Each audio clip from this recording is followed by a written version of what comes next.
Hello everybody, welcome to the Political Vigilante. My name is Graham Elwood. Happy New Year. And we're getting right into the new year. We're 2019. This is the presidential primary. Everyone's gonna start throwing their hat into the ring. And who else has done that, folks? Right? As we get ready to make Gotham great again. I'm wearing a Batman shirt. You are here for all progressive indie media news. So who has thrown themselves into the ring? Elizabeth Warren has announced that she has done an exploratory committee. That's the first step that people do when they're going to run for president.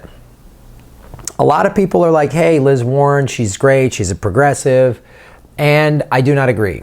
I think Elizabeth Warren is a typical of everything that's wrong with the Democratic Party. Talks tough, but when it comes down to it, she'll play the game, right? Let's look at her history, okay? Why didn't she run against Hillary Clinton? I probably would have voted for her in the primary against Hillary Clinton. No, she did what all the good Democrats did. They cleared the deck so Hillary could run. That's what they did, right? Hillary ran against a bunch of nobodies until this little guy from Vermont decided to change to the Democratic Party and run against her. Bernie Sanders went around for a year saying, somebody run against her. Come on, she's too corporate, she's too war machine, somebody do something. Nobody would. Liz Warren wouldn't do it. She played the corporate game. She played the corporate Democratic game. On November 2nd, she said, oh, the DNC was rigged. On November 9th of 16, she said, no, it isn't. She backpedaled on that. That's not like gutsy, gonna fight. She's done, she's pushed hard for this consumer credit advocacy group. She's voted for some, decent laws and stuff like that. But then let's not forget she's the one who helped give Trump $80 billion for the war machine. So there was this article, and there was actually an interview on CNN.com, and they talked to this guy that's like a Democratic strategist for CNN. And he brings up some very valid points. The link to the whole thing is in the show notes. But look at this. The fact is, Massachusetts is a very blue state, Enton explained. Hillary Clinton won there by 27 points. Liz Warren only won there by 24. In the last midterm election, she only won by 24 points. Some people might say, oh, 24 is huge. But if Hillary won in 27, won that state in 2016 with only 27% victory? And keep in mind that 2018 was a much better year for Democrats nationwide, so the fact that Liz Warren did worse than Hillary in Massachusetts suggests that perhaps she is a below par candidate, right? One of the other things that this guy points out is currently in Massachusetts, she's tracking third.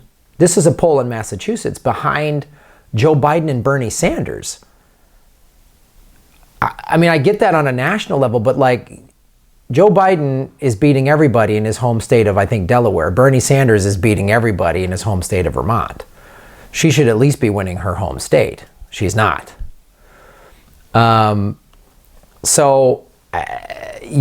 the governor, Patrick, of Massachusetts, thought about running, and he said no, and he's a Democrat. So there's also a link to the Boston Globe wrote an op-ed piece saying she shouldn't run. She missed her opportunity. Here's some excerpts from that. Presidential runs seem to be in the state's political DNA, in part because of the proximity of New Hampshire and the first-in-the-nation primary.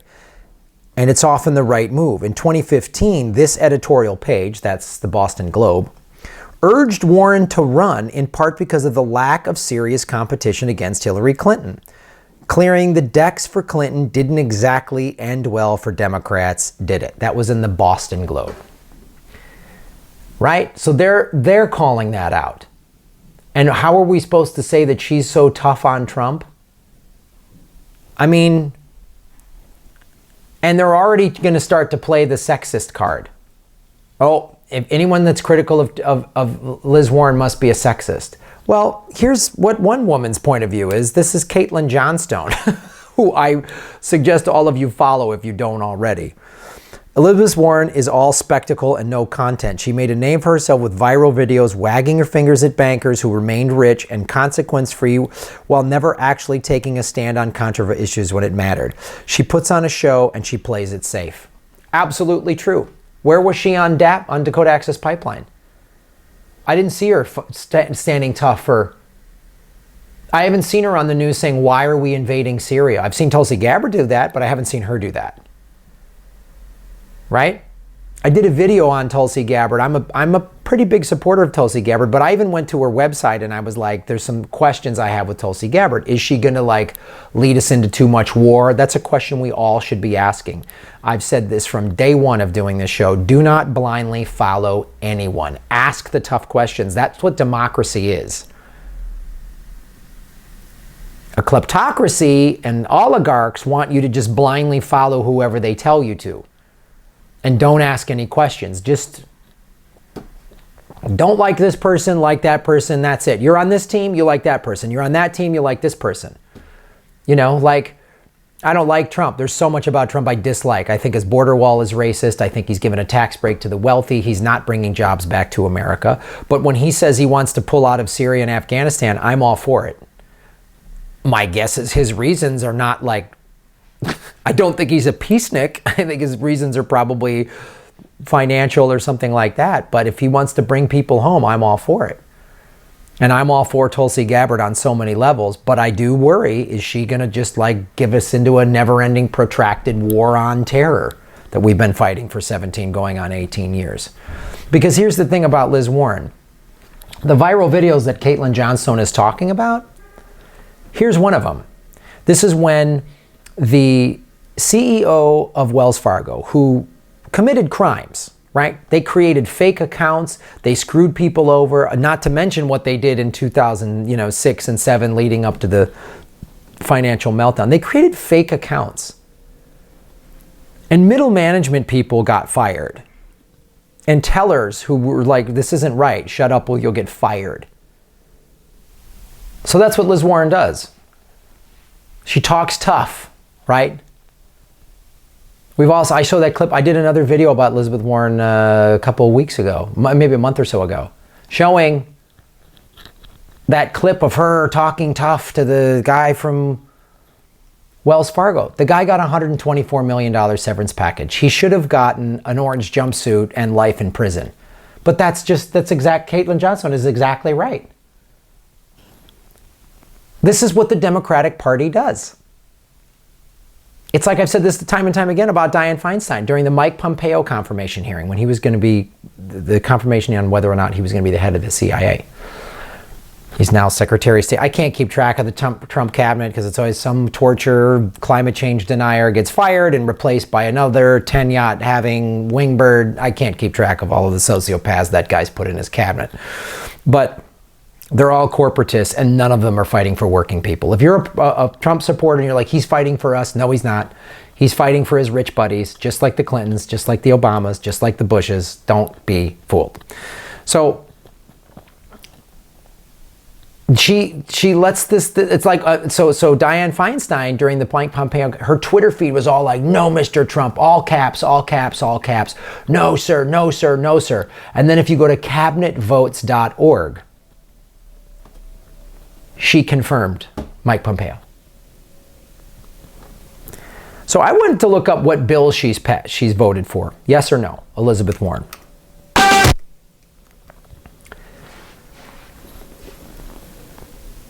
Go to this site. I'll put the link in the show notes below. So you can see she voted for some decent bills. She's right. But then when it counts, where does she stand on war? National Defense Authorization Act for fiscal year 2018. Bill passed. Yay. 89-8. She couldn't even be one of the 8 that said no. I don't want to give you more money. She said, yeah. And then this one, I wasn't even aware of this one because they don't talk about this in the main. Rachel Maddow doesn't wring her hands over this one. Repeal of the authorization for use of military force and authorization for use of military force against Iraq Resolution 2002, right? This is the AUMF. This is the thing that Bush signed after 9/11 that everyone signed in 2002. Senator Clinton signed this, that just let the president do whatever they want. Didn't have to get congressional approval, right? So someone put a bill to repeal this. Nay, she didn't want to repeal this awful thing. This is the thing that allowed Obama to take us from 2 wars to 7. This is the thing that allows Trump to just bomb Syria on an alleged gas attack. She didn't even want to repeal it. This is September 13, 2007. So the first bullshit Syria bomb attack by Trump was in April of 17. Every April he bombs them. Nay, right here. Nay. 61-36. She couldn't be, and I'm sure her thing is, well, we knew it was going to pass. So you don't have any, so you have no courage. Caitlin Johnstone's right. Look, I'm against this. If I was the only senator, it would be whatever that would, 97-1 or 96-1. Absolutely need to repeal this. This is awful. You need to have congressional, the last time the president got congressional approvals to send Americans to war was World War II. Didn't get it for Korea, Vietnam, Grenada, the first Gulf War, the second one, Afghanistan, none of these. None of Somalia, Yemen, none of it. That's what what happened with the horrifying humanitarian crisis in Yemen, that's because of this. She doesn't want to repeal it. There's where she stands. She gives bankers a Stearns talking to. Man, if I could get yelled at for $120 million, man, I'm down. Name that, I'll show up, yell at me for whatever. I don't care. Call me ugly, call me stupid, call me whatever you want. You call me whatever you want. And I'll just sit there and go, ugh. And I'll look like, defeated. I'll cry. I'll do whatever you want me to. $120 million. Oh, I'm sorry, Senator Warren. I shouldn't have done it. Like, $120 million? She could kick me in the nuts for $120 million. I don't care. I'm not a fan of getting kicked in the nuts. $120 million, put on some boots, and I'll take it. Because I'll ice my groin on a private island for the rest of my life. But in Massachusetts, Liz Warren, when matched up against her opponents in a potentially Democratic primary, she's actually polling third behind Biden and Sanders, which suggests something is quite wrong. We need real progressives. We don't need fake ones like Liz Warren. Joe Biden is a fake one. I'd love it if Bernie ran again. Or somebody gets behind the Green Party or Movement for a People's Party and but they need real money behind them. They need real money behind them. I mean, the Green Party needs $500 million minimum to make an effort into America. To campaign nationwide, to go to all these red states and tell people they have work. I mean, that's what it's going to take.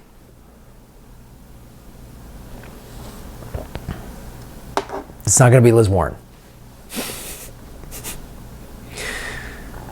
If she were to run and win and beat Trump, I wouldn't vote for her, but I'd be like, okay, she's a little bit better. She's better than Trump. She's better than Hillary would have been, for sure.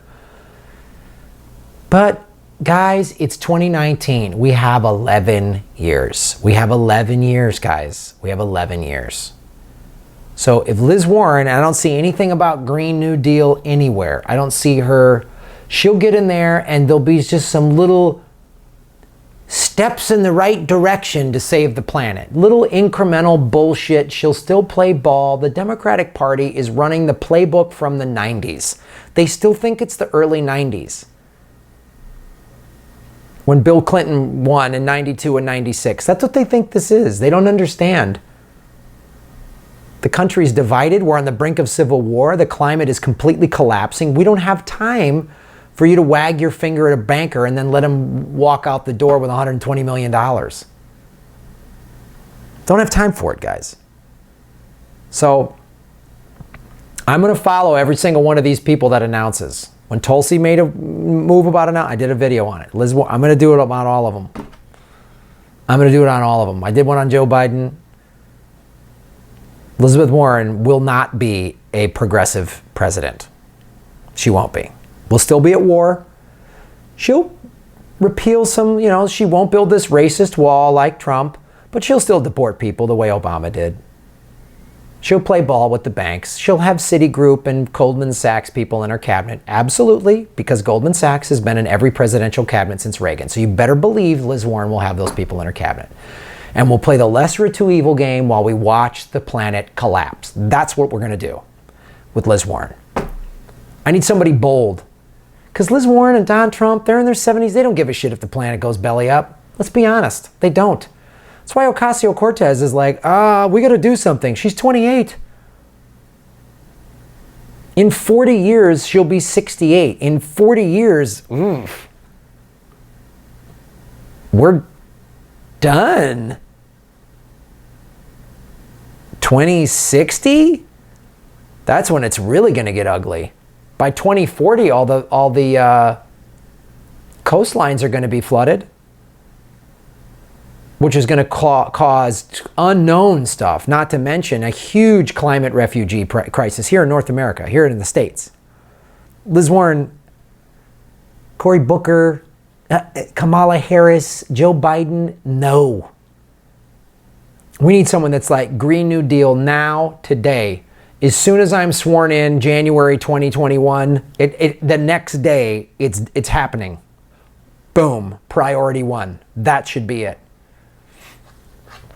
Guys, Progressive Comedy Tour next week, January 9th, Gainesville, Florida, the 10th, Coral Gables, the 11th, Orlando, the 12th, Jacksonville. Get your tickets now. Gainesville's tickets are going fast. Orlando's looking like it's close to selling out. So get those tickets. Jacksonville's a Saturday night, so there's probably going to be a lot of walk-up that'll probably sell out that day. Get them in advance so you don't miss out, guys. Nico House is opening for us in Coral Gables. We're going to have all different kind of DSA and people like that are showing up. They're going to have tables there. So come out, you guys. Go to grahamelwood.com. All my tour dates, the Progressive Comedy Tour. I'm headlining in Chicago in February. Political Vigilante Live in Los Angeles. All that at grahamelwood.com. Thank you for watching. Thank you for supporting the show. And thank you for making Gotham great again.